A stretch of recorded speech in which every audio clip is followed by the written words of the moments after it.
Ya, Assalamualaikum warahmatullahi wabarakatuh. Innal hamdalillah wa syukrulillah wa subhanahu wa bihamdihi 'adada khalqihi wa ridha nafsihi wa zinata arsyihi wa midada kalimatihi. Asyhadu an la ilaha illallah wahdahu la syarika lah wa asyhadu anna Muhammadan 'abduhu wa rasuluhu sallallahu alaihi wasallam wa ala alihi wa sahbihi ajma'in wa sallama tasliman katsiran jazila wa ba'd.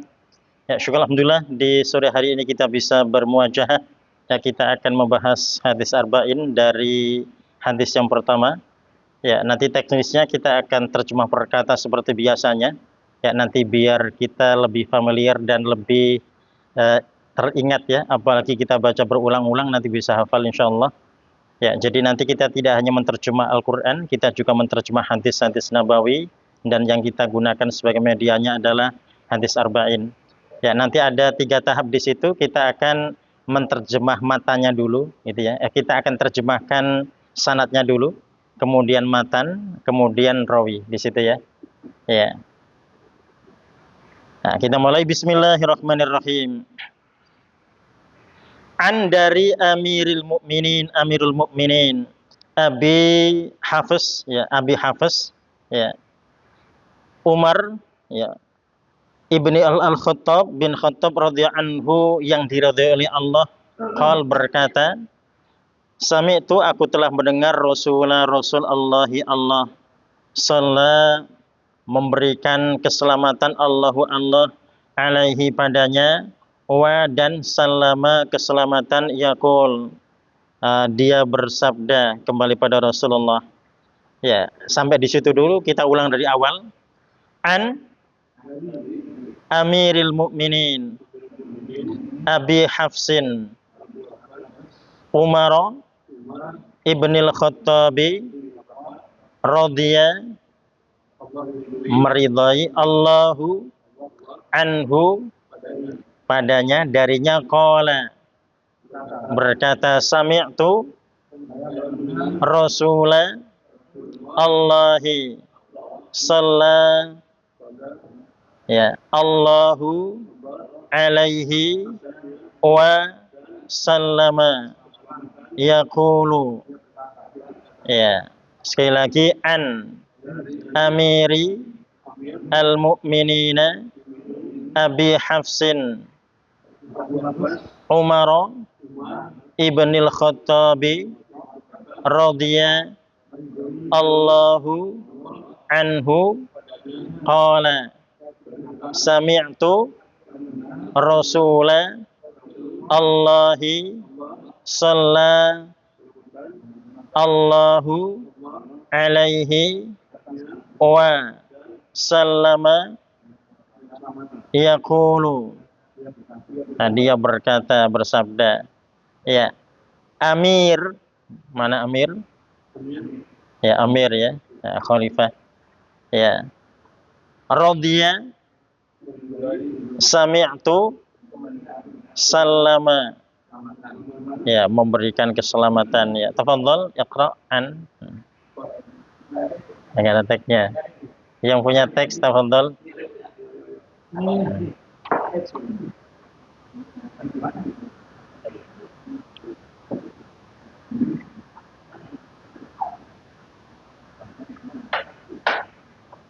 Bismillahirrahmanirrahim. An dari Amir al-Mukminin Abi Hafidh, bapaknya Hafidh Umar bin Umar Khattabi Umar bin Khattabi beliau meridai Allah anhu darinya. Para berkata, kami itu mendengar Rasul Allah sallallahu alaihi wasallam dia berkata. Ya, tafadhol an.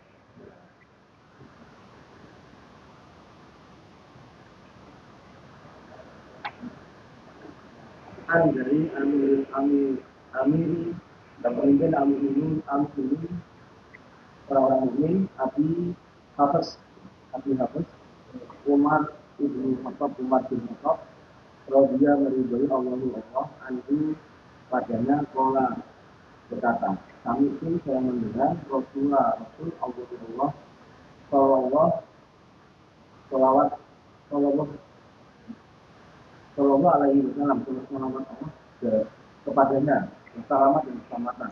Ya. Yaqulu dia berkata. Ya, dia bersabda kembali pada Rasulullah. Ya, an Amirul Mukminin, ya, dari Amirul Mukminin, ya, jadi sebutan khalifah. Umar menyebut dirinya Amirul Mukminin, ya. Jadi masyarakat ketika itu sudah mengenal Umar adalah sebutannya Amirul Mukminin. Abi Hafsin, Abu Hafs, ya. Hadirin, Hafs ini bukan nama anak, ya. Hafs ini adalah julukan, lakop yang diberikan oleh Rasulullah.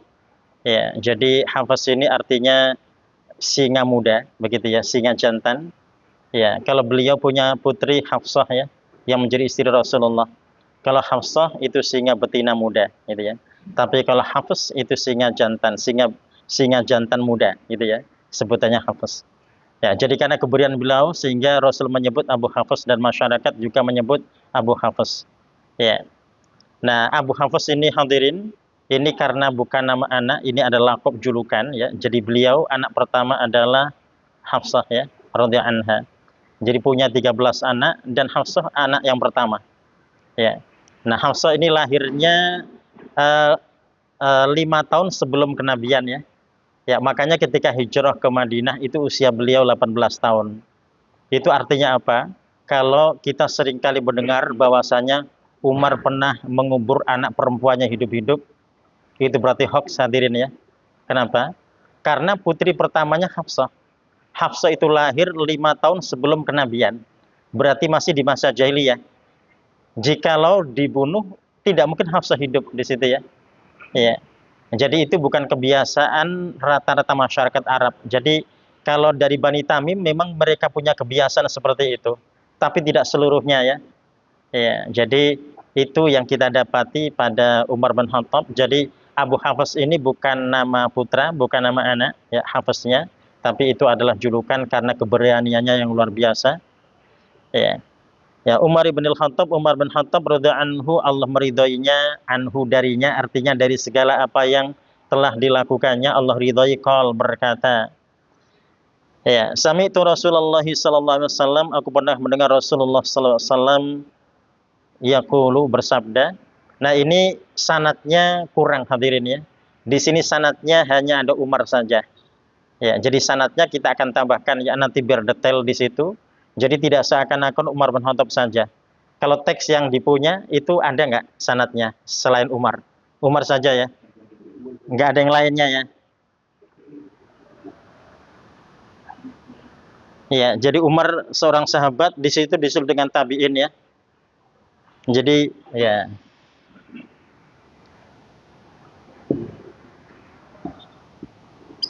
Oh, Nabi Ismail. Ya, ini ada berikutnya, ya, sanad yang berikutnya ini Alqamah, ya.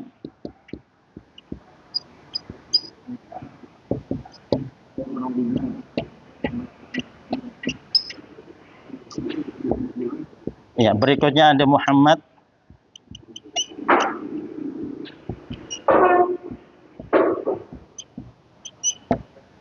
Ya, selanjutnya ini ada Yahya bin Sa'id. Ya.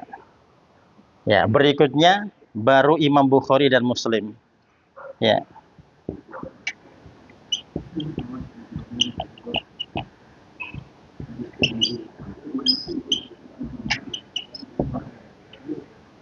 Ya. Hadirin, yang pertama ini sahabat, ya. Berarti nyambung, ya, ke Rasulullah. Yang kedua ini tabi'in. Ini tabi'in, Muhammad bin Ibrahim, Yahya bin Sa'id, tabi'in, Bukhari dan Muslim, tabi'in, gitu, ya. Jadi nyambung semuanya. Nah, ini namanya sanad. Jadi sanad itu berarti dari Rasul dari Bukhari dan Muslim ke Rasulullah. Ya, jadi melalui Yahya, melalui Muhammad, melalui Alqamah, Umar dan Rasulullah. Nah, itu sanad, ya. Ya, tapi setiap orang ini disebut dengan rawi. Jadi Umar adalah perawi, Alqamah adalah perawi, Muhammad perawi, Yahya perawi, Bukhari dan Muslim perawi. Nah ini kalau kita ditanya perawi yang pertama dan yang terakhir yang mana? Sama Umar. Oh. Jadi kalau pertama itu Bukhari dan Muslim. Nanti yang kedua Yahya bin Sa'id, yang ketiga Muhammad bin Ibrahim. Ya, betul dibalik. Yang terakhir adalah Umar bin Khattab. Jadi perawi terakhir itu yang bertemu dengan Rasulullah, begitu ya? Perawi itu artinya apa? Ya, oh yang meriwayatkan. Jadi semuanya ini yang meriwayatkan hadis ya. Ya. Jadi terus ini jadi Umar adalah guru dari Alqamah, Alqamah guru dari Muhammad, Muhammad guru dari Yahya, Yahya guru dari Bukhari dan Muslim, begitu ya. Ya, nah, Imam Muslim juga berguru dengan Imam Bukhari. Jadi sebetulnya Muslim ini murid dari Imam Bukhari, begitu ya. Dan beliau meriwayatkan hal yang sama. Jadi kalau kita lihat perawi pertama siapa dari yang bawah di sini. Ya, ini perawi terakhirnya Umar bin Khattab. Nah, kalau di teks di situ tidak ada yang ini ya. Ya, jadi ini untuk kita pastikan bahwasanya sanadnya nyambung di situ ya. Tidak ada sanad yang terputus. Jadi nanti kalau ini tidak ada, hadirin, kalau ini misalkan tidak ada, tiba-tiba dari sini ke sini kan janggal. Ini kan tabi'in ya. Ya, masa nggak ada tabi'in tiba-tiba tabi'in? Ya, betul. Ya, ya. Kenapa? Kalau ini beliau lahir ini di akhir tahun 200, kalau ini di awal tahun 200. Ya. Nah, ini berarti di tahun 100-nya, ini berarti di tahun awalnya ya. Ya, seperti itu. Ya, jadi ini yang kemudian kita dapati hadisnya sahih. Ya, sahih kenapa sahih? Ini syarat yang pertama aman ya, sanadnya nyambung semuanya. Jadi tidak ada janggal di situ. Ya, kemudian kita dapati syarat kedua, semuanya adil ya. Jadi adil semuanya. Jadi syarat yang kedua adil itu seperti apa? Adil itu tidak hanya adil pada manusia, tapi juga adil pada makhluk Allah yang lainnya, termasuk adil pada binatang, tidak menzalimi dan seterusnya. Jadi kalau menyembelih dengan cara yang baik ya, tidak menyiksa. Ya. Jadi tidak pernah kejadian mereka menyembelih lantas menusuk jantungnya, tidak. Ya, jadi setelah menyembelih dibiarkan, setelah mati baru kemudian dipotong-potong begitu ya. Jadi artinya mereka tidak pernah melakukan kezaliman di situ, terekam mereka ada orang-orang yang adil di situ. Ya, kemudian yang ketika tamamul dhabti, jadi kecerdasannya luar biasa di atas rata-rata, sempurna hafalannya begitu ya. Kecerdasan sempurna. Kemudian la syudud wala illah, tidak ada janggal dan tidak ada cacat pada matanya nanti. Jadi mata nanti adalah isinya di situ hadirin ya. Kalau ini sanatnya, jadi silsilahnya ini adalah sanat, nanti masing-masing bisa disebut dengan istilah perawi, begitu ya. Ya, dan matanya adalah isi yang nanti baru kita akan bahas. Ya. Nah, kenapa kemudian hadis yang kita pelajari, kita mesti mengenal perawinya, mengenal sanad di situ agar kita makin mantap dan yakin ya. Ya, jadi artinya kita ketika memahami teks hadis di situ, kita mesti memastikan hadis itu aman untuk kita sebarluaskan, begitu ya. Ya, jadi sehingga sanadnya pun juga mesti kita pastikan aman di situ. Jadi tidak ada masalah terkait dengan sanad. Hanya saja kemudian hadis yang kita bahas ini disebut hadis ahad, gitu ya. Kenapa kok ahad? Karena yang meriwayatkan di antara sahabat itu tidak ada yang lainnya, hanya Umar saja. Jadi hadis tentang niat ini hanya Umar saja, tidak ada yang lainnya. Makanya disebut hadis ahad ya. Nanti ahadnya di situ ada kategori.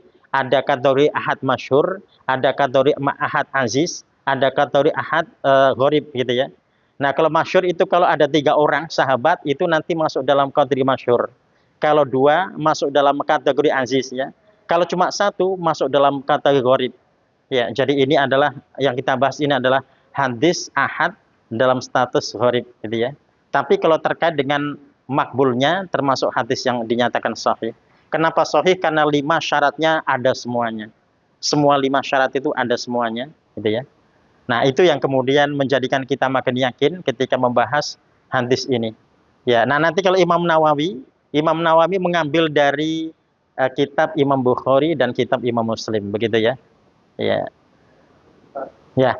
Tadi disebutkan ahad itu, apakah pada saat Rasulullah menyampaikan kepada Umar, hanya Umar saja atau saat itu memang ada sahabatnya yang memang tidak mendapatkan hadis ini, dan apakah Umar saja terjadi khalifah atau terjadi khalifah? Oh iya.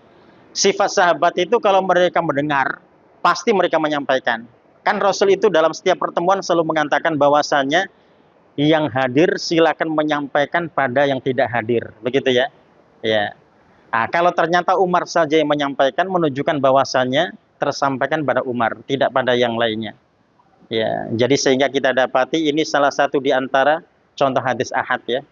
Jadi hadis ahad tadi yang diriwayatkan hanya oleh satu sahabat saja.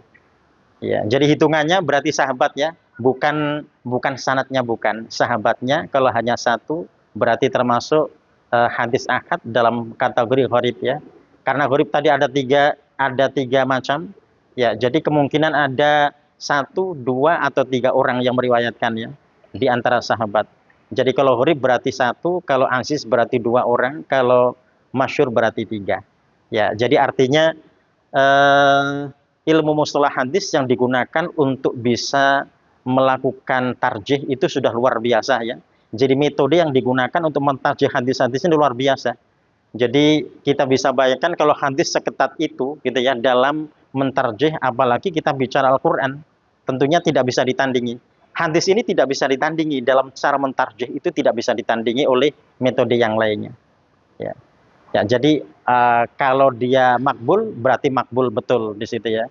Kalau mardud atau kalau dhaif berarti jelas kan dhaifannya di sana. Ya. Ya, ini dari sisi matan ya. Kemudian kita berikutnya masuk ke ini dari sisi sanad ya. Berikutnya kita masuk ke matan. Ya, matan berarti isi ya. Ya, dan isi itu dipastikan tidak bertentangan dengan Al-Qur'an. Ya, dan disitulah kemudian kalau tidak bertentangan dengan Al-Quran berarti dinyatakan tidak ada cacat, tidak ada kejanggalan pada teks hadis itu di situ ya. Ya, apakah mungkin ada bertentangan? Oh, bisa jadi ada hadis-hadis tertentu yang dia bertentangan ya, sehingga nanti dia punya status dalam tarjihnya dengan status yang berbeda. Ya, kita sekarang masuk ke matanya ya. Tadi sanatnya, sekarang matanya. Ya, jadi kita ingat terkait Umar bin Khattab yang disebut dengan Abu Hafs ini juga kita jadikan sebagai pegangan ya, bahwasanya ini memang bukan putra beliau, julukan saja. Dan yang pertama putri Umar bin Khattab adalah Hafsah, istri Rasulullah SAW ya, dan lahir 5 tahun sebelum kenabian. Artinya masih di masa jahiliyah ya. Jadi kalau ada berita informasi bahwa Umar pernah mengubur putrinya hidup-hidup itu bohong. Ya, itu tidak logis ya, tidak sesuai. Karena putri pertamanya Hafsah dan itu menjadi istri Rasulullah. Jadi seandainya Umar melakukannya, Hafsah tidak akan ada. Begitu ya. Ya. Ya, jadi yang menyampaikan informasi terkait itu ya, itu adalah Syiah Rafidhah di sini hadirin ya. Syiah Rafidhah yang menyampaikan bahwasanya Umar mengubur putrinya hidup-hidup. Gitu ya. Jadi nanti kalau kita cek kevalitannya tidak valid, gitu ya. Nah, kalau kita cek lagi dari sirah juga tidak valid, tidak cocok. Ya. Nah, jadi dinyatakan Hafsah ketika hijrah itu usianya 18 tahun dan Rasulullah ketika berada di Makkah kan 13 tahun hadirin ya, setelah menjadi Rasul Allah. 13 tahun ya. Nah, berarti cocok 5 tahun sebelum kenabian lahir beliau Hafsah radhiyallahu anha. Ya, kemudian ditambah 13 tahun ketika hijrah wajar usianya pas 18 tahun. Ya, dan beliau putri pertama, jadi sehingga informasi terkait dengan mengubur putri hidup-hidup terkait dengan Umar bin Khattab itu berita bohong ya. Ya, jadi tidak berdasar, tidak ada riwayat yang menjelaskan terkait dengan itu. Bahkan tadi bertentangan dengan apa fakta yang terjadi ya, baik dari sisi sirah atau dari riwayat-riwayat yang lainnya. Oh itu Imamiyah bukan Rafidhah. Ya. Ya, Imamiyah, Imam Itsna Atsariyah, jadi bukan Rafidhah, bukan. Ya, nah kalau yang menyampaikan berita terkait Umar mengubur putrinya itu Syiah Rafidhah. Makanya maka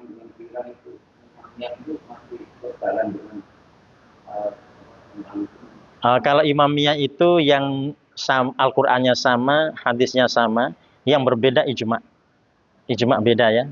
Ya, jadi kalau kita ijma ulama para sahabat ya, kalau mereka hanya ke pemimpinnya saja. Ya, itu yang berbeda. Ya.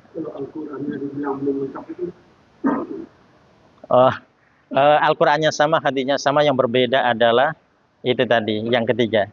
Ya, jadi kalau kita ijma, kalau mereka imamnya. Kalau yang di Al itu siapa? Ya. Oh, Semua siapa? kalau itu kita bicara begini ya. Kalau pelanggaran-pelanggaran yang terjadi bisa terjadi pada siapa saja. Iya. Ya, bisa siapa saja yang mereka sengaja melakukan pelanggaran di situ ya. Ya, artinya boleh jadi ada orang-orang tertentu yang mereka mungkin merasa lurus-lurus saja, tapi juga melakukan penyimpangan di situ ya. Ya, jadi kalau tadi ada persamaan, ada perbedaan terkait dengan itu ya. Kalau terkait fikih-fikih yang lainnya sudah otomatis ya, perbedaannya akan sangat banyak. Tapi kalau pada inti atau sesuatu yang dianggap tadi menyimpang, itu tadi siapa saja juga bisa menyimpang ya. Ya, jadi bahkan kalau kita bicara jambret di bis itu dia muslim nggak sih? Itu dia kalau ditanya misalkan ya, dia Sunni atau Syiah itu misalkan ya.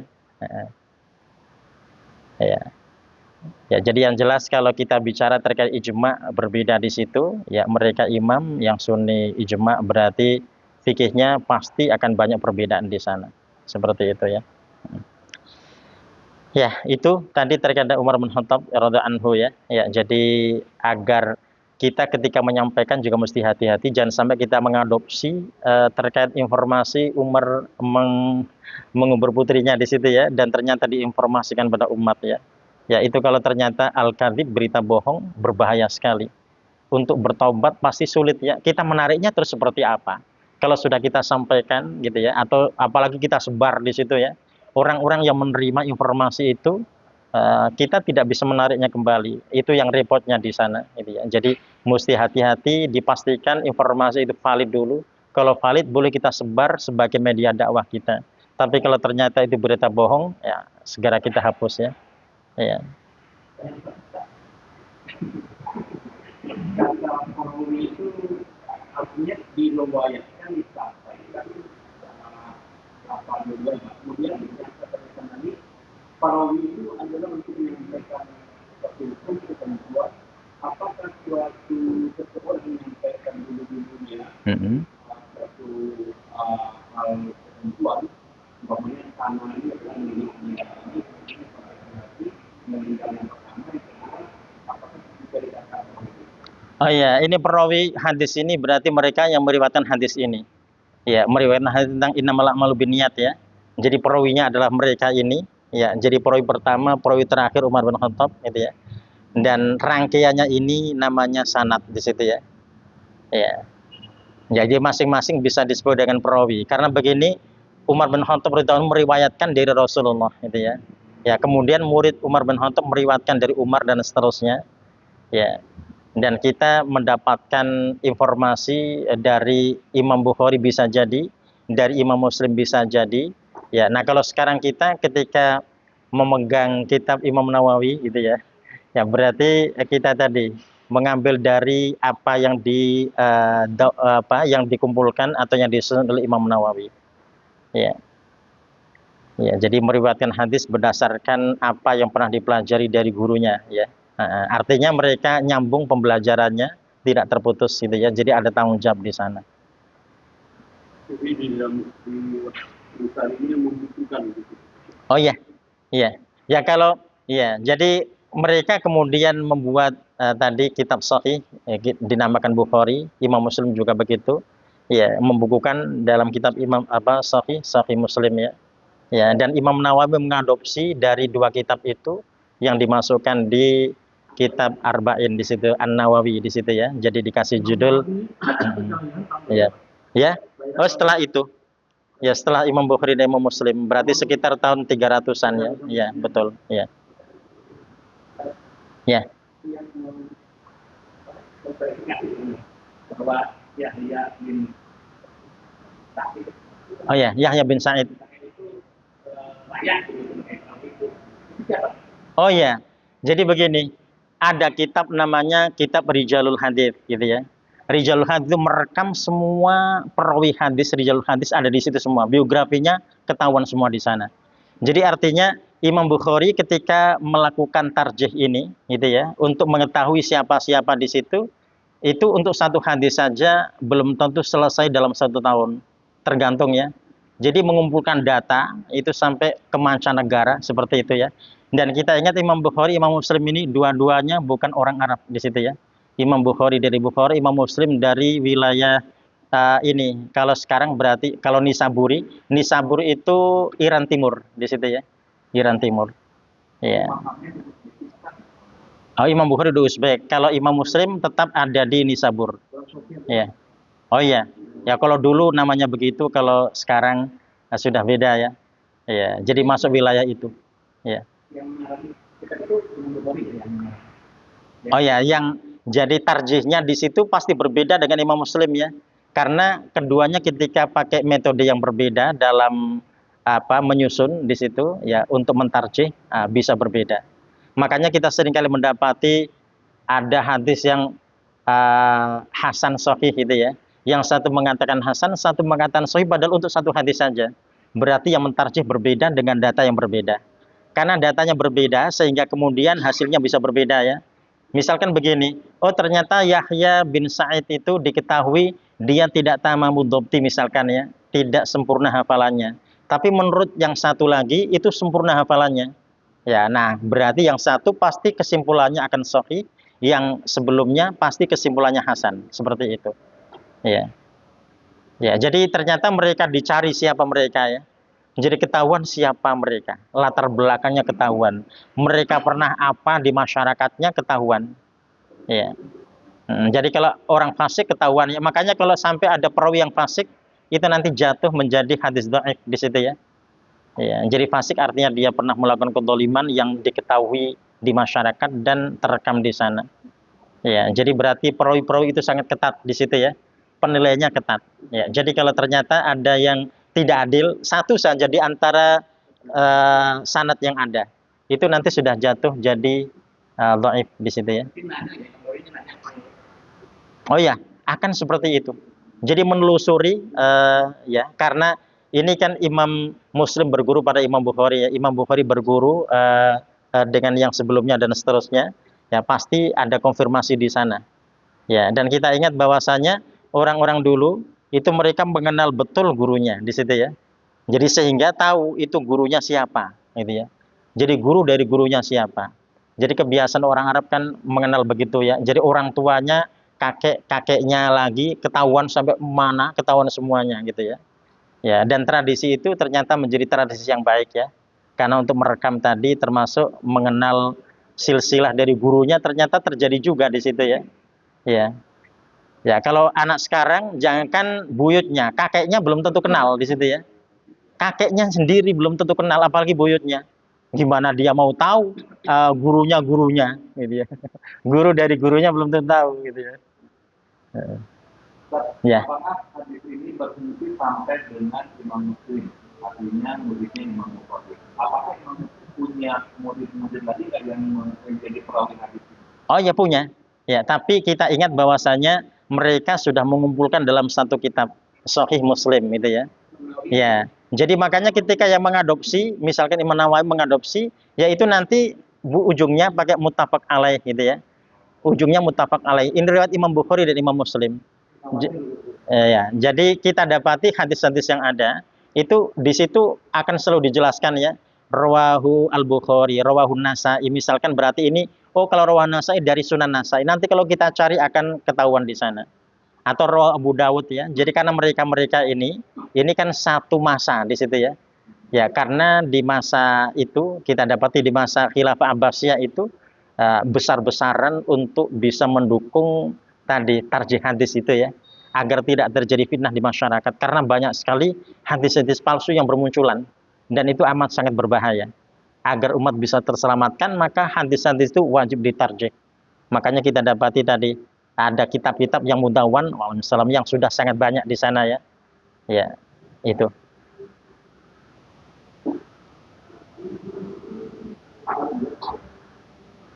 Ya, kita lanjut pada matanya.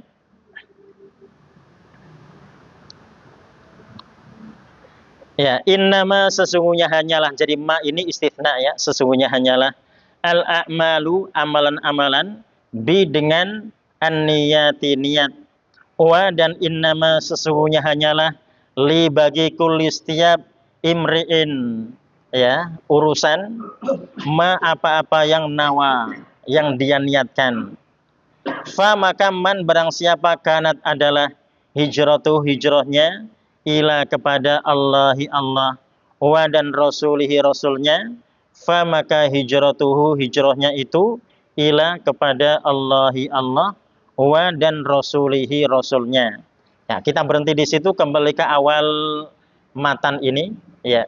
Innama al-a'malu bi an-niyati wa innama li kulli imri'in, ya, atau seseorang ma nawa fa man kanat hijratuhu ila Allahi wa rasulihi fa hijratuhu ila Allahi wa rasulihi. Ya, sekali lagi, innama al-a'malu bi an-niyati wa innama li kulli imri'in ma nawa fa man kanat hijratuhu ila Allahi wa rasulihi fa hijratuhu ila Allahi wa rasulihi. Ya, kulli imri'in al-a'mal innama nawa, niat, berniat, ya. Silakan dari innama. Innama sesungguhnya al-a'malu amal bi dengan niat wa dan innama sesungguhnya di bagi ini sesuatu pemberi urusan ma tergantung nawa niat fa maka man apa saja karena Adalah hijrah tidak kepada hijratuhu, hijrahnya hijrah tidak kepada Allahi Allah wa dan rasulihi rasulnya fa maka hijrahnya tidak kepada Allah wa dan rasulnya. Ya, silakan innama. Innama al-a'malu amal binniyat bi dengan wa dan innama rasuli berbagi tulis tiap-tiap urusan mana apa yang nawa diniatkan. Pak maka barang siapa adalah hijrah itu hijrahnya kita kepada Allah wa dan rasulnya. Pak maka hijrah itu hijrahnya kita kepada Allah wa dan rasulnya. Ya, silakan innama. Innama sesungguhnya amal di dengan niat wa dan innama sesungguhnya likulli li bagi kulli padanya Ya. setiap imri'in urusan ma apa yang nawa niatkan wa maka man sesungguhnya barang siapa syarat adalah hijratuhu dengan hijrahnya ila kepada Allah ya Allah wa dan rasulihi rasulnya fa maka hijratuhu hijrahnya ila kepada Allah wa dan rasulihi rasulnya. Ya. Innamal a'malu binniyat, sesungguhnya segala perbuatan itu hanya dengan niat. Maksudnya Allah akan mencatatnya dikarenakan niatnya. Ya, jadi kalau dia tidak niat berarti tidak ada catatan baik di sana. Ya, jadi misalkan kita mendapati bagaimanakah paman Rasulullah ya. Jadi niatnya bukan karena untuk membela utusan Allah. Jadi sehingga tidak ada catatan baik di sana. Ya, wa innama likulli imri'in manawa, dan sesungguhnya hanyalah likulli imri'in bagi setiap urusan manawa apa yang dia niatkan. Ya, jadi kalau dia tidak meniatkan sesuatu atau niatnya berbeda, berarti Allah tidak akan memberikan catatan baik untuk segala apa yang dilakukannya. Ya, faman kanat hijratu ilallah wa rasulih. Nah, ini dicontohkan barang siapa yang hijrahnya menuju Allah dan Rasulnya atau karena Allah dan Rasulnya, fa hijratu ilallah wa rasulih, maka hijrahnya itu akan tercatat, ya, akan tercatat bahwasanya hijrahnya adalah untuk Allah dan Rasulnya. Ya. Nah, itu untuk bisa memastikan karena yang hijrah banyak ya. Dan yang niatnya bermacam-macam. Ada yang niat hijrah dikarenakan Allah dan Rasulnya. Tapi boleh jadi ada yang hijrah karena ikut-ikutan ya. Jadi ada orang sholat boleh karena dia niat karena Allah. Tapi ada orang yang sholat karena dia malu. Atau dia sholat karena ikut yang lainnya di situ ya. Bukan karena niat tulus karena Allah. Jadi itu yang kemudian kita diingatkan bahwasanya perbuatan yang kita lakukan sama. Energi yang kita keluarkan sama ya. Tapi kalau niatnya ternyata tidak ada, kan sedih di situ ya. Kita sudah capek-capek itu untuk melaksanakan sesuatu, tapi ternyata niatnya tidak tulus di sana. Nah, ya, itu yang kemudian kita dapati apa yang dijelaskan oleh Rasulullah SAW melalui Umar bin Khattab ini menjadi catatan buat kita semua. Dan ini yang diberikan contoh terkait dengan hijrah ya. Ya, kita masuk pada matan selanjutnya, pada waman lanjutannya. Wa dan man barang siapa kanat adalah hijratu hijrahnya li untuk atau karena dunia ya yusibuha yang dia menghendakinya atau imro'atin seorang wanita yang kihuha yang hendak dinikahinya, fa maka hijratu hijrahnya ila ke ma apa-apa yang hajaro dia berhijrah ilaihi kepadanya. Ya, kita ulang. Wa man kanat hijratuhu li dunya yusibuha, ya, yang dia inginkan atau yang dia menginginkannya, au imro'atin yang kihuha fa hijratuhu ila ma hajaro ilaihi, ya kepadanya. Ya, sekali lagi. Wa man kanat hijratuhu li dunya yusibuha au imro'atin, ya yang kihuha fa hijratuhu ila ma hajara ilaihi, ya kepadanya. Ya, imro'atin hijratuhu yang kihuha. Ya, silakan dari waman.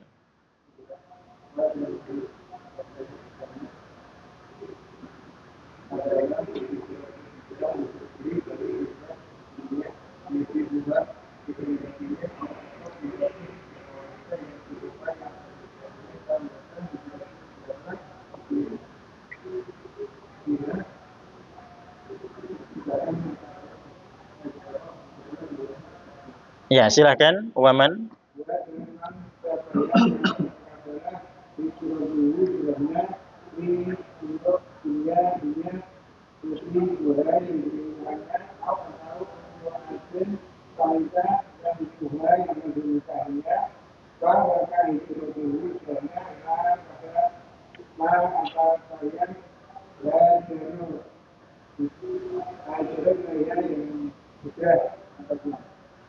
Ya, silakan waman.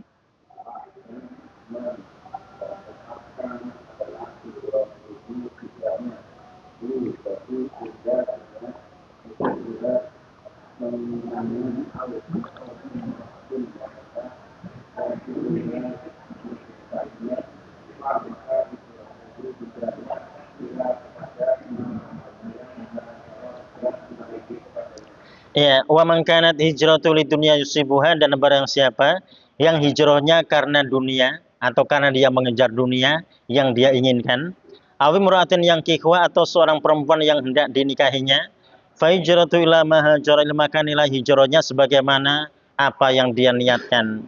Ya, ini yang kemudian tadi kita diajak untuk meluruskan niat selalu dalam segala amal perbuatan kita.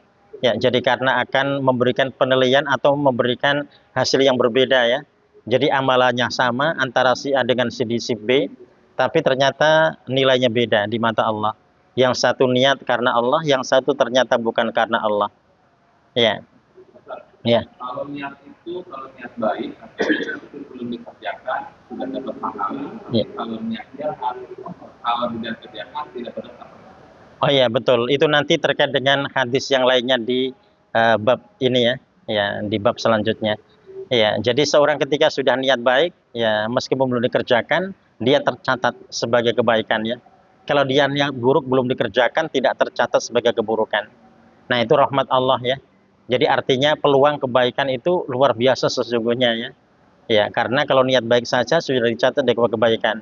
Nah, kalau niat buruk belum dicatat, kalau belum dilakukan ya. Ya. Nah, itu tadi matanya. Sekarang kita masuk di perawi lanjutannya. Jadi kita ya. Ya. Kalau kebetulan yang amal kita kan karunia juga. Kemudian di tengah jalan itu apa itu ada pikiran apa? Oh ya. Kadang satu bulan dan kemana itu merusak niat kalau gimana? Oh ya, meluruskan kembali. Meluruskan kembali. Jadi mesti tadi mengembalikan kepada niat awal ya. Itu bisa terjadi. Jadi seorang dalam perjalanan ternyata sudah tidak seperti niat awal ya, maka dia harus meluruskan lagi. Jadi awalnya niatnya baik ya, tapi ternyata ketika sampai di tujuan sudah berbeda. Karena ada situasi dan kondisi yang berbeda yang menjadikannya dia ternyata berbelok di situ ya. Maka dia mesti meluruskan niatnya kembali. Ya. Ya. Ada yang bilang amal itu diterima itu kondangan niatnya, itu akhirnya. Akhirnya itu apa akhirnya? Husnul itu amal itu bukan niatnya maka itu sudah tergantung akhir. Oh ya.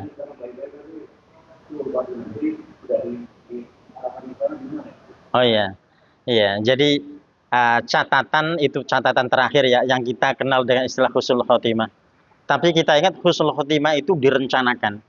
Kalau seorang tidak merencanakan, tidak ada niat di awal, bagaimana dia akan bisa mencapai husnul khotimah? Jadi makanya niat ini kan untuk, sebetulnya niat itu untuk menjadikan kita agar tidak kemana-mana di situ ya. Jadi sudah menyesuaikan dengan niat awal. Itu nanti insya Allah akan sampai pada tujuan gitu ya. Tapi kalau orang niat saja sudah tidak ada, mereka tidak akan pernah sampai pada husnul khotimah. Pada akhirnya pasti akan menyimpang, pasti su'ul khotimah ya. Ya, jadi makanya niat awal itu akan selalu tetap ada di situ untuk mengantarkannya pada husnul khotimah. Jadi memang nanti akan diukur oleh Allah setelah dia di akhir kehidupannya ya, husnul khotimah. Karena boleh jadi ada orang yang sudah tadi sudah istiqomah ya, pada akhirnya ternyata berbelok gitu ya. Dan contohnya sangat banyak. Tapi masuk Ya. surga itu tidak harus husnul khotimah. Ya. Masuk surga itu apakah harus husnul khotimah?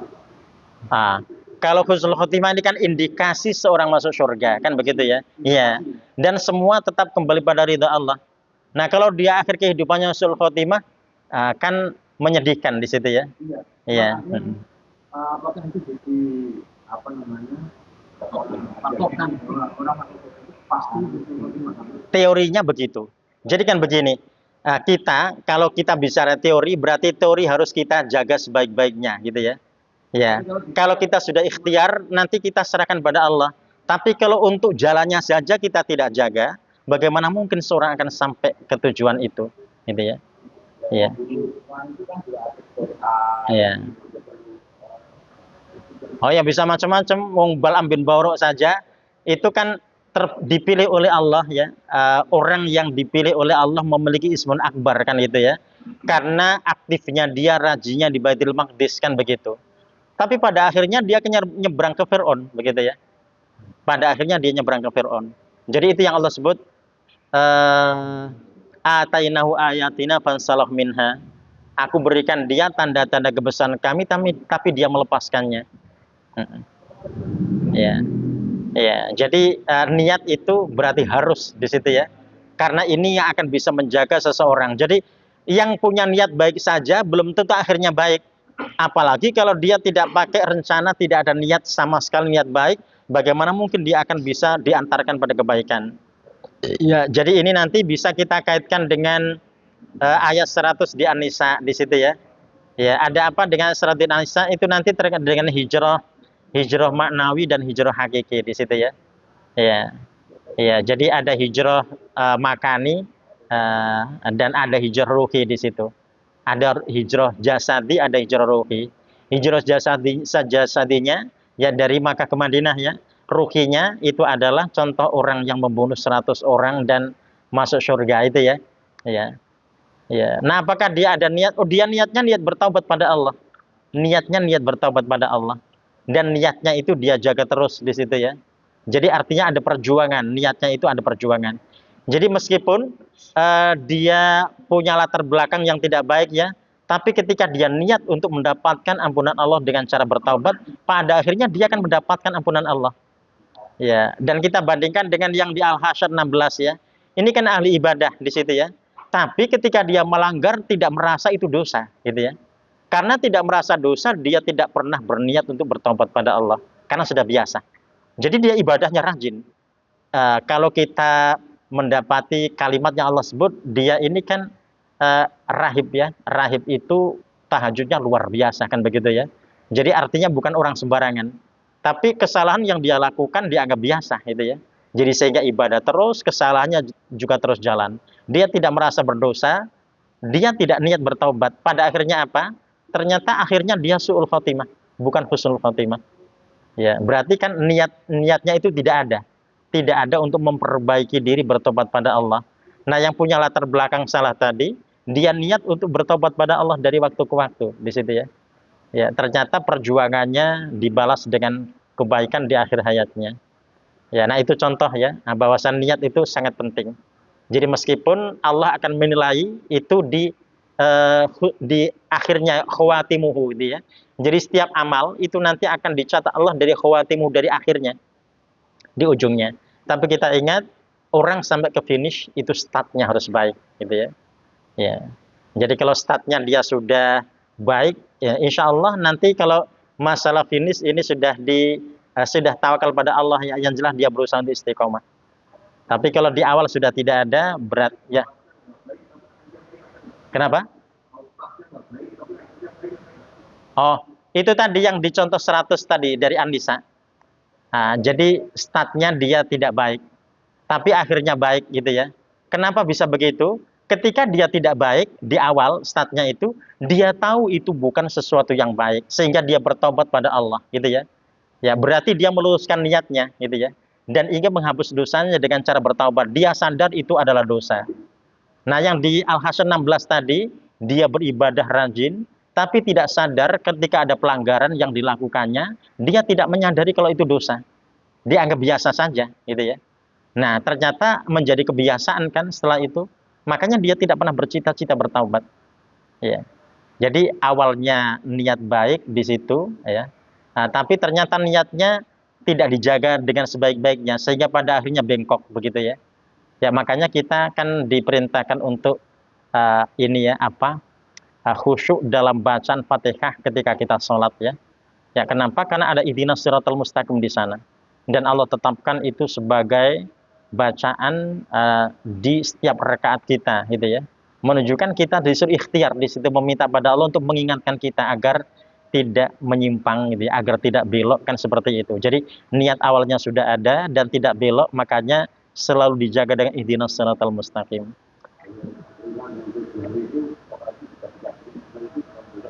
Yang apa?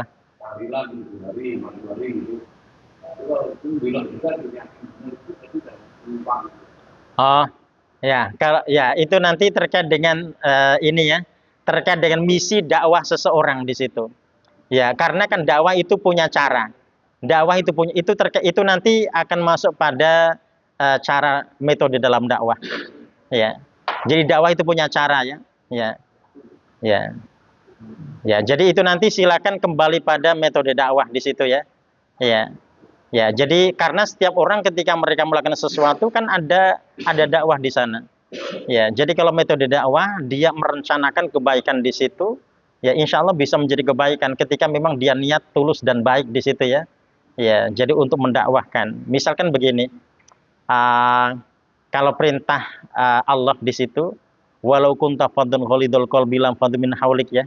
Jadi metode dakwahnya jangan bikin orang bubar di situ ya, dengan menjadikan orang-orang disinggung duluan di situ ya.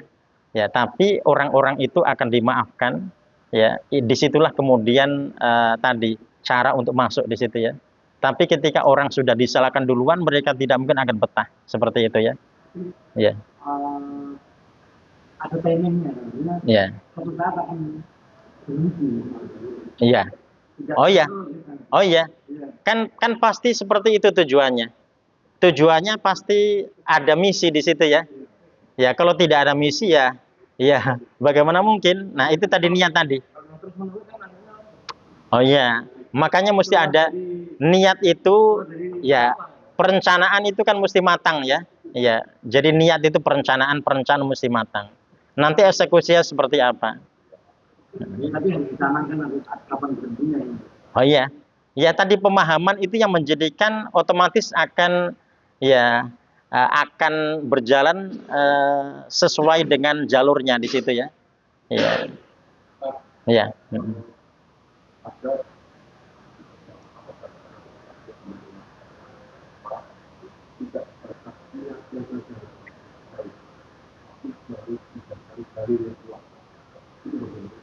Oh, kalau niat itu baik, baik ini kan berdasarkan ketentuan wahyu di situ ya.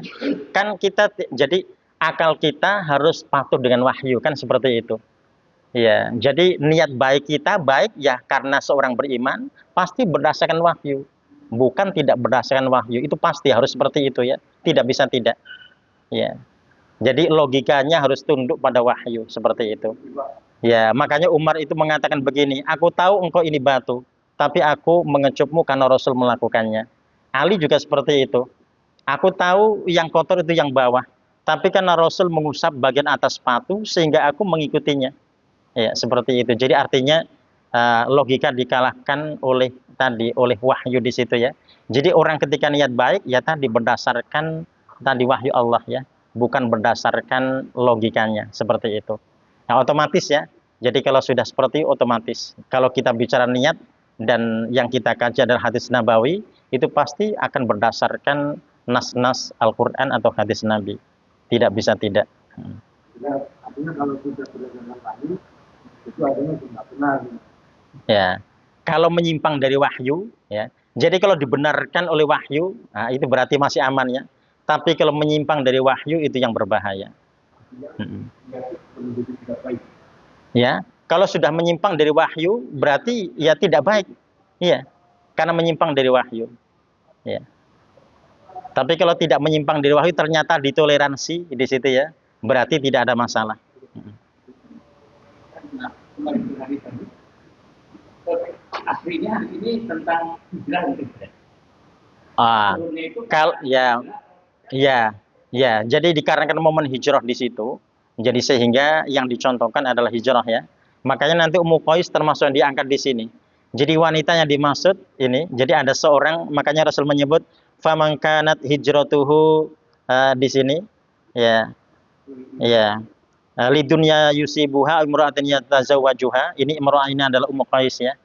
Ya, jadi artinya seorang yang hendak menikah dengan Ummu Qais itu ikut hijrah dikarenakan Ummu Qais hijrah, bukan karena tulus ingin hijrah karena Allah dan Rasulnya. Ya, jadi sehingga termasuk yang diingatkan. Oh, kalau dia niat awalnya karena untuk seorang perempuan dan dia memperbaiki, meluruskan niatnya lagi setelah dia tahu, itu insya Allah akan jadi kebaikan. Ya, jadi setelah dia tahu, dia meluruskan niatnya, dia bertobat pada Allah. Ya, ya maka tidak ada masalah karena dia telah meluruskan niatnya. Ya, ya, ya. Ini hijrahnya karena wanita kan begitu ya. Ya, setelah dia tahu kalau itu tidak benar, dia memperbaiki niatnya. Insya Allah tidak ada masalah. Ya. Dua-duanya dapat. Oh ya, oh ya, memperbaiki niatnya. Sebetulnya kalau niat awalnya niatnya karena Allah, otomatis yang didapatkan akan lebih banyak di situ ya. Ya.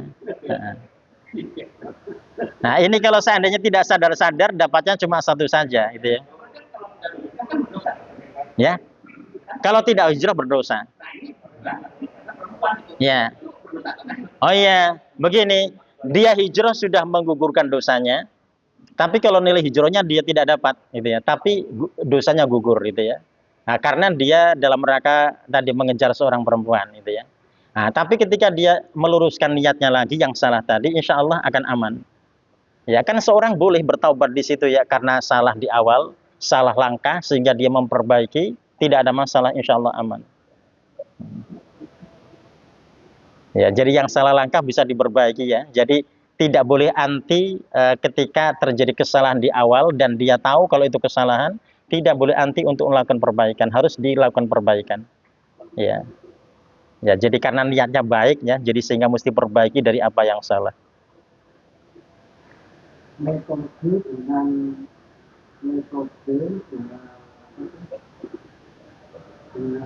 kaidah itu sama atau beda? Oh, beda. Beda ya. Kalau kaidah itu teori di situ, ya. Jadi metode itu cara di situ ya. Iya. Ya, jadi begini. Seorang itu akan mencapai tujuan itu dengan metode A, B, C, dan D di situ ya. Metode mereka berbeda-beda, tapi mereka menuju tujuan yang sama. Hah? Oh, semuanya. Ya, mencontohkan semua dari A sampai Z gitu ya. Ya. Fawaradun, iya. Iya. Iya, ya tadi ada fikih waqi, fikih realita di situ ya. Realitasnya ternyata seperti itu. Bagaimanakah caranya melakukan perbaikan terhadap sesuatu itu, kan itu ya. Nah, dia mesti punya cara. Ya, caranya yang pertama adalah dia memaafkan gitu ya. Jadi memaafkan dulu. Ya, kalau dia tidak memaafkan bagaimana mungkin dia akan bisa tulus untuk melaksanakan rencana baiknya. Jadi kalau ternyata dia sudah tidak ridho ya, oh itu buruk gitu ya, misalkan. Tapi kalau dia memaafkan, insya Allah dia akan bisa tulus dalam menyelesaikan permasalahan. Karena dia sudah memaafkan duluan gitu ya. Nah, tapi kalau dia anti, nah, itu yang repot ya. Nah, jadi sudah memincikan mata. Kan tidak mungkin dia akan mendekati kalau dia memincikan mata. Seperti itu. Oh, itu namanya hikmah ya, seperti itu ya. Bil himah wal mau'idhah hasanah ya. Nah, wajadilum billati ahsan. Nah, itu kita tadi terkait dengan metode. Itu cara ya. Jadi artinya ini kan Allah menyerahkan sesuai dengan realitas yang ada. Nah, jadi boleh jadi pakai metode A, B, C tadi. Apakah ada mau'idhah hasanah atau di situ dengan cara memaafkan di situ ya. Atau dengan cara bil hikmah. Nah, itu tadi tergantung situasi dan kondisinya. Kan tidak bisa kita samakan ya. Karena setiap realitas pasti berbeda. Fikih waqi bisa berbeda-beda ya. Jadi tidak bisa disamaratakan.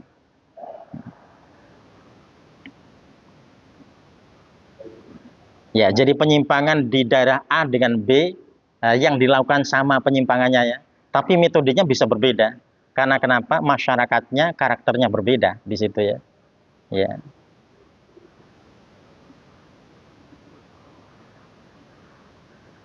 Ya, jadi kalau Rasulullah saja, kenapa kemudian tidak lagi memilih hijrah yang ketiga ke Habasyah di situ?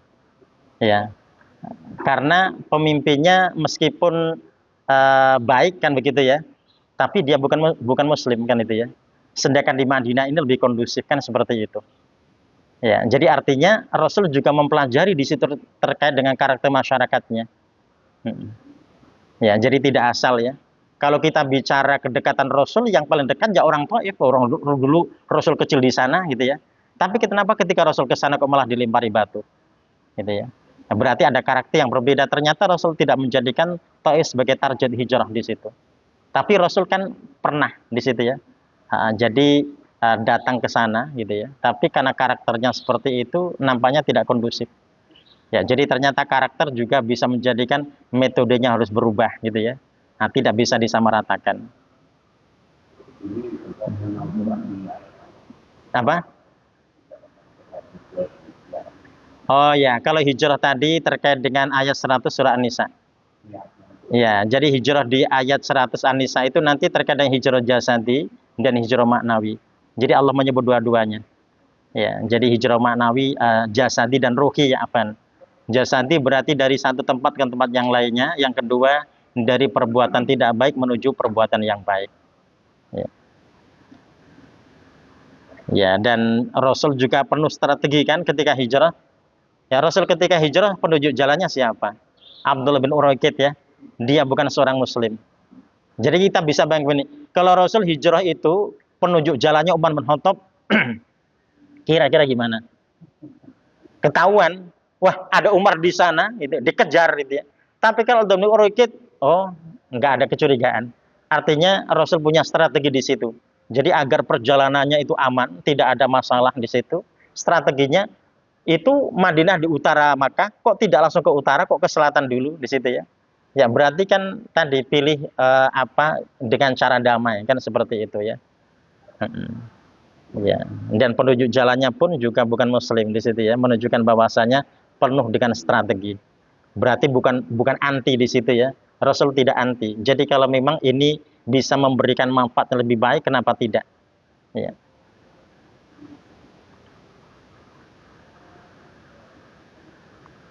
Ya, kemudian teks berikutnya di perawinya sama nggak semuanya teksnya? Kalau punya saya rawahu imama al-muhadditsin. Sama nggak? Iya. Oh ya, kita lanjutkan ya. Ya, ini terjemahnya tidak banyak karena kita bisa baca biasa di situ ya. Paling nanti terjemahannya di ujung-ujungnya ya. Ya, kita masuk di bagian terakhir. Rawahu diriwayatkan oleh imama dua imam. Itu dua ya, imama dua imam, al-muhadditsin muhaddits ya. Abu Abdullah Muhammad bin Ismail bin Ibrahim bin Al-Mughirah ya, bin Bazdibah Al-Bukhari ya. Dan Abu Al-Husain nanti langsung ya, dan Abu Al-Husain Muslim bin Al-Hajjaj bin Muslim Al-Qushairi An-Nisaburi ya, fi sahihihima, dalam sahih dari keduanya, alladaini huma asahul kutub, yang dua-duanya merupakan kitab yang paling sahih di situ ya. Al-Musannafah yang telah disusun. Ya, Al-Musannafah yang telah disusun ini tambahan dari periwayatannya di situ ya. Ya, kita ulang. Rawahu diriwayatkan oleh ya, imama dua imam al-muhadditsin. Muhaddits ya. Abu Abdullah Muhammad bin Ismail ibni Ibrahim ibni al-Mughirah ibni Bardibah al-Bukhari wa Abul Husain Muslim ya, ibnul Hajjaj ibnu Muslim Al-Qushairi An-Nisaburi ya, fi sahihihima ya, di ya kitab sahih keduanya ya, alladaini yang huma keduanya asahhu paling sahih ya, al-kutubi di antara kitab-kitab al-musannafah yang disusun gitu ya. Kenapa? Oh enggak ada. Sampai apa di situ? Oh, artinya aja. Oh, tadinya kalau Arabnya ada biar sekalian gitu ya. Kalau lihat teks seperti itu enggak awam lagi gitu ya.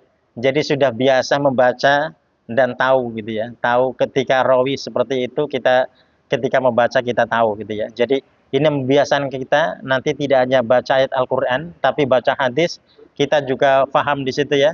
Apalagi bahasa hadis lebih mudah ya. Hadis bahasanya jauh lebih mudah dibandingkan Al-Qur'an gitu ya. Ya, jadi kalau kita baca berarti kita paham ya, tanpa kita harus tadi menghafal terjemahnya, tidak harus ya. Ya, jadi ketika perkataannya kita sudah memahami, kita bisa merangkai. Ya. Ustaz pakai ini apa? Ustaz pakai teks asli. Kita beli Al-Qur'an dulu Ya. dulu. Ya. Nanti kalau mau nanti kalau mau disepakati yang pakai buku yang mana, nanti diseragamkan saja. Ya memang Nawawi, tapi kan penerbitnya macam-macam. Yang biru, yang putih, baik nama itu. Oh ya, oh ya pasti. Tapi kalau penerbitnya berbeda, ya, ya. Nanti kalau penerbitnya berbeda, bisa berbeda pula. Tapi Pak, mana yang jualnya pun. Oh ya, kayak punya Pak Aib itu ringan ya, bisa dibawa kemana-mana gitu ya. Maksudnya nggak berat-berat amat gitu ya. Nanti bacaan kita biar seragam gitu ya. Nanti kalau kita menerjemah perkataannya biar seragam, nggak apa-apa nanti pakai satu model saja semuanya. Nanti biar nggak berbeda di situ ya. Nah, pakai yang punya Pak Aib itu yang ringan ya. Nah, order saja barengan di situ. Ada yang lebih kecil juga ada kalau mau. Kenapa? Oh, ya. Ya.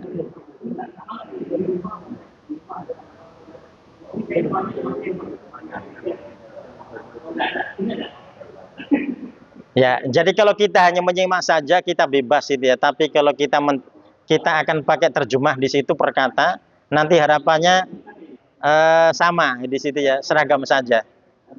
Mau disepakati yang mana terserah ya.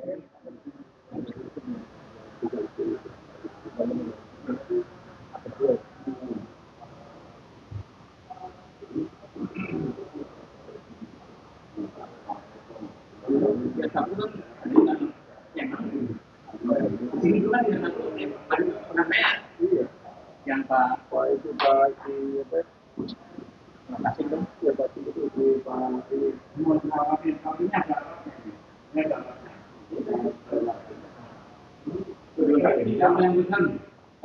Ya.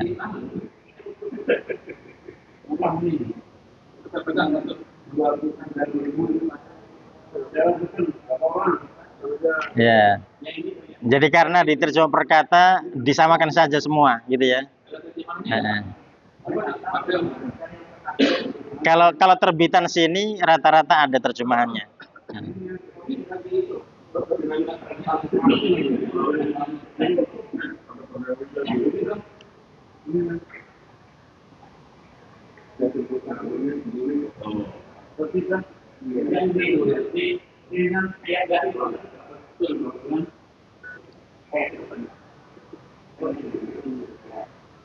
Kenapa sama? Ya, yang ini gimana? Oh, boleh, yang penting seragam aja. Ini juga bisa kalau mau, yang penting seragam. Ya. Loh, punya Pak nggak ada Arabnya? Ada kan? Ada lah. Itu yang besar nggak ada. Oh, nggak ada Arabnya. Yang bukan yang tadi tuh, yang di bawahnya itu. Oh. Ini banyak perkembangan. Oh, nah punya ini ada ini. Ini kayak punya saya. Punya Pak Ep ada nggak? Nggak ada itunya. Oh. Yang ininya nggak ada. Oh, pakai ini aja kalau gitu. 30.000 lah. Iya.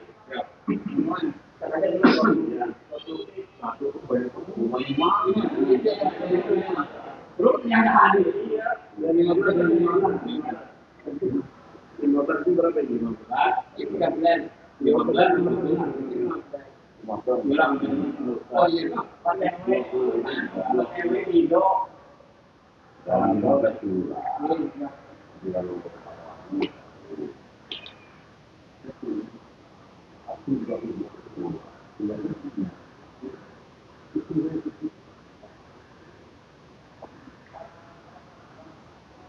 kalau kita punya niat kalau salaman sama lain muslim kan harus cuma karena tuntutan pekerjaan dan sebagainya kemudian kita tetap melakukan itu gimana?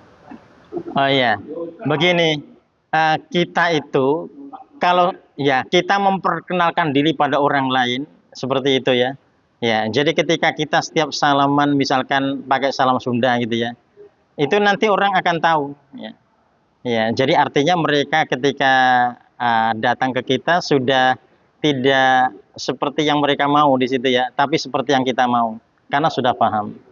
Ya. Ya, tetap harus ya, menjaga. ya, tetap menjaga. Ya. Jadi insya Allah kita menjaga akan jauh lebih baik ya. Kenapa? Karena tujuan kita hidup kan untuk ibadah. Tujuan kita kan mengabdi pada Allah ya. Mengabdi pada Allah. Jadi kita berusaha semaksimal mungkin untuk melakukannya. Ketika kita mampu tidak ada paksaan, kita tidak bisa dipaksa oleh sistem di situ. Ya silahkan kita melaksanakan dengan sebaik-baiknya. Ya, insya Allah nggak ada masalah. Nanti kita malah dikenal di lingkungan itu ya. Oh biasa si Fulan dia tidak mau jabatan dengan perempuan itu ya. Nah, sudah dikenal, jadi kita lebih rileks di situ ya. Ya, dan akan insya Allah akan lebih mudah untuk menjaga. yang kita karena tiba-tiba Hmm. langsung Ya. Hmm. tidak diterima, nggak nyaman diterima. Ya. Oh ya. Oh ya. Jadi begini, kalau kita pernah mengalami begitu, berarti kita yang antisipasi. Ya, jadi ketika kita sudah tahu nanti ada yang perempuan yang datang misalkan, kita sudah ini pasang kuda-kuda, biasanya gitu ya. Ya, kita yang akan ini duluan. Kalau kita sudah begini duluan, itu rata-rata tidak mungkin mereka akan berani ini seperti itu. Ya, jadi kita yang mulai di situ ya. Ya, tapi kalau kita tidak mulai, ya pasti mereka menyesuaikan dengan kebiasaannya. Nah, ya, jadi kalau kita tetap menyapa dan seterusnya tetap baik ya, insya Allah tidak ada masalah di situ ya. Ya, ya jadi karena tahu itu berusaha untuk tadi menjaga komitmennya di situ ya, dalam melaksanakan syariat. Dan pasti awalnya tidak nyaman, tapi nanti lama-lama biasa di situ ya. Awalnya tidak nyaman, lama-lama biasa. Apalagi sudah dikenal di lingkungan itu ya, si fulan biasanya tidak jabat tangan dengan perempuan. Ya, otomatis mereka-mereka di lingkungan itu yang perempuan tidak akan berani di situ ya. Pasti juga akan menjaga.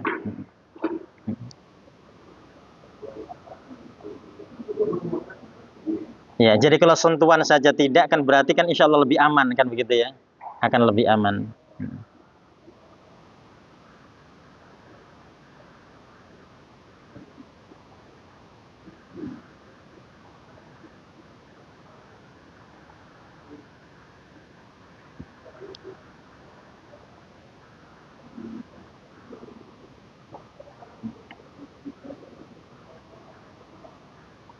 Ya, jadi insya Allah kalau seorang hamba niat baik dalam beribadah, itu berarti insya Allah akan aman ya. Artinya ketika mereka berusaha untuk tadi menggali firman-firman Allah dan hadis-hadis Nabawi, insya Allah nanti akan banyak mendapatkan kebaikan di situ ya. Hikmahnya akan sangat banyak. Ya, jadi sehingga akan bisa bersikap dengan baik ya. Ini karena kan kita sedih itu di tahun ini. Ya, kenapa kita sedih? Awal Ramadan berbeda, akhir Ramadan berbeda pula di situ ya. Nah, ketika awal Ramadan ada yang saling mencibir, ternyata akhir Ramadan bukan cibiran lagi yang terjadi. Ternyata ada kekerasan di sana, kan sedih gitu ya. Jadi masa kaum muslim mereka main kekerasan di situ. Ada yang mau Idul Fitri ternyata eh, dicabut izinnya di situ ya untuk melaksanakan Id di situ ya. Ada juga yang melaksanakan sholat dibubarkan di situ, kan sedih di situ ya. Ya sedih. Ya mengapa mesti seperti itu gitu ya. Ya, jadi fikih dari dulu kan berbeda, basicnya memang berbeda. Artinya ketika banyak perbedaan kita itu diajak untuk dewasa kan begitu ya. Tapi ketika ada orang tidak rela melihat perbedaan kemudian mengintimidasi gitu ya. Kita bisa bayangkan ya, ada orang sedang Id dibubarkan, kan sedih. Yang membubarkan muslim lagi begitu. Ya. Ya, jadi kalau niatnya baik kan tidak seperti itu. Masa niat baik kok begitu gitu ya. Ya, kita ingat bahwasanya niat baik karena Allah itu dia akan baik juga pada manusia. Apalagi sama saudara muslim ya. Jadi fikih ya memang cenderung akan berbeda. Madhab itu tidak hanya 4 saja. Lebih dari itu memang 4 itu yang masyhur yang terkenal ya. Yang tidak terkenal banyak sekali gitu ya. Artinya potensinya sangat banyak perbedaan. Ya, nah kenapa kemudian masyarakat kita seakan-akan tidak menerima perbedaan itu. Jadi kalau beda dengan saudaranya dijauhi begitu ya. Seakan-akan sesat begitu. Nah, kalau dijauhi saja masih mending. Nah, kalau dimusuhi begitu, sedang beribadah dibubarkan kan sedih. Ya. Ustaz, kenapa kalau di Indonesia kalau Idul Fitri ada pindah sebar, tapi kalau Idul Adha ikut ke Arab. Ya. Ya. Sebetulnya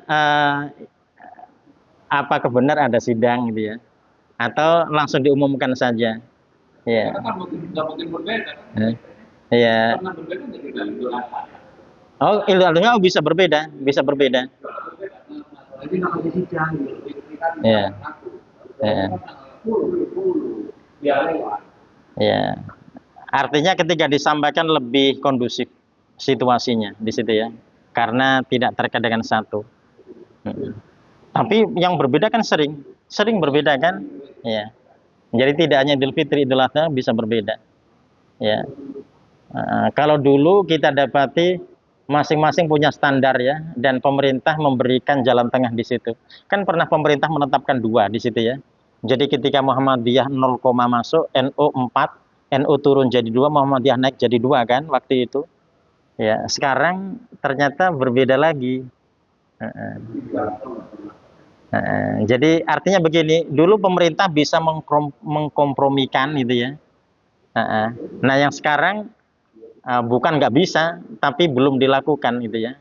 Karena pihak yang satu belum diajak ngobrol, belum diajak musyawarah, kan seperti itu. Itu tidak boleh diambil hukum terima ya kan? Apa? Kalau penentuan. Oh iya, ya akan dilakukan itu. Maksudnya diterima demi kenyamanan semuanya sudah disamakan saja. Iya, itu tadi yang punya hak untuk mengundang menghadirkan ya pemerintah kan begitu ya. Ya, jadi semua pihak dihadirkan kan seperti itu ya. Ya, makanya kita mengapresiasi yang sebelumnya gitu ya, yang ternyata bisa dikompromikan ya. Nah, harapannya ke depannya bisa dikompromikan itu ya. Jadi semua pihak bisa dihadirkan di situ. Dan itu tidak harus menjelang apa ya, menjelang waktunya di situ ya. Bisa dilakukan sebelumnya untuk tadi memusyawarahkan segalanya.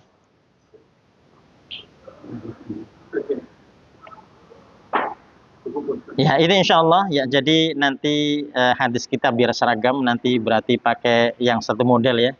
Ya, nanti biar tidak ada yang timpang terkait dengan teks Arabnya, karena tadi kita juga belajar menterjemahnya di situ agar tidak perlu menghafal terjemahannya ya. Jadi kita punya banyak keuntungan di situ. Ya, selain nambah vocab ya, menambah mufradat, kita juga langsung bisa memahami apa yang kita baca. Ya, ini insya Allah sampai di sini dulu. Kita akan lanjutkan di pekan berikutnya. Nanti mau pakai sistem ganjil genap boleh ya. Ketika ganjil Al-Quran, ketika genap hadis itu ya. Jadi kita tidak bingung ada pekan 5 dan seterusnya. Pokoknya ganjil genap gitu ya. Ganjilnya Al-Quran, genapnya hadis gitu ya. Ya, ini insya Allah kita akhiri dengan hamdalah dan doa kafaratul majelis. Alhamdulillah rabbil alamin. Wa subhanakallahumma bihamdika asyhadu an la ilaha illa anta astaghfiruka wa atubu ilaik. Wassalamualaikum warahmatullahi wabarakatuh.